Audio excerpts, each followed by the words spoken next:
Hi, Congregation Beth Am. It's Rabbi Rosenberg with another lesson from our Torah portion.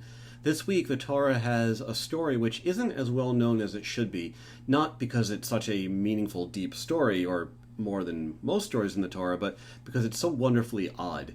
There's a famous story about the king Balak who wants to curse our people, and so he hires a prophet named Balaam and sends him off to curse us. And Balaam warns the king and says, I really don't have control over this. If God wants me to bless them, I'm going to bless them. If God wants me to curse them, I'm going to curse them. And of course, that's what happens. God makes a blessing come out rather than a curse. But in the middle of the stories where things get really weird, because when the prophet Balaam is on his way to try and curse the Israelite people, he's going with a donkey, and an angel of God appears to stop them.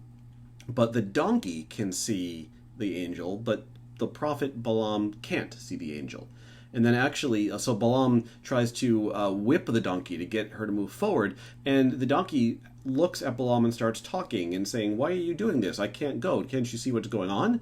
And then and only then does Balaam open his eyes or have his eyes opened, and he can see the angel of God and realizes what's going on.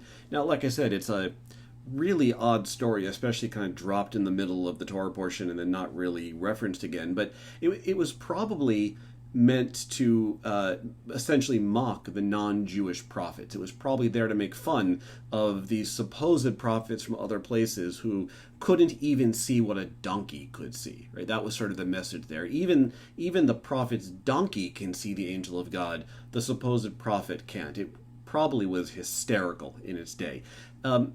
But there is an underlying lesson that we can draw from it, and it's about the way that all of us manage sometimes to not notice the holy things that are right in front of our noses, the holy things that are right in front of us. That's really one of the key lessons of Jewish spirituality, that there is holiness around all the time. And most often when we're not seeing it, it's not because it's not available to us, it's because we're not choosing to see it.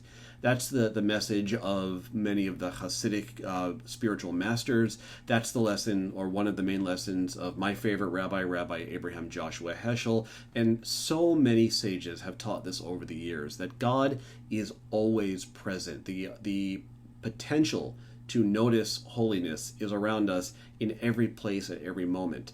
We're not noticing it much of the time. We're not noticing it most of the time because we're not giving ourselves that chance. But if we were to just stop, slow down, and open our eyes, or just let our eyes be opened, we might see something truly wondrous in front of us. It might be something that's somewhat obvious, like goings on in nature or our children or something like that. It might be something even more subtle, something we can't even quite name. But so often, just the decision to stop and look for something amazing, to stop and look for something holy, is enough to have it present itself to us. So hopefully everyone will take an opportunity this week and just stop and look around.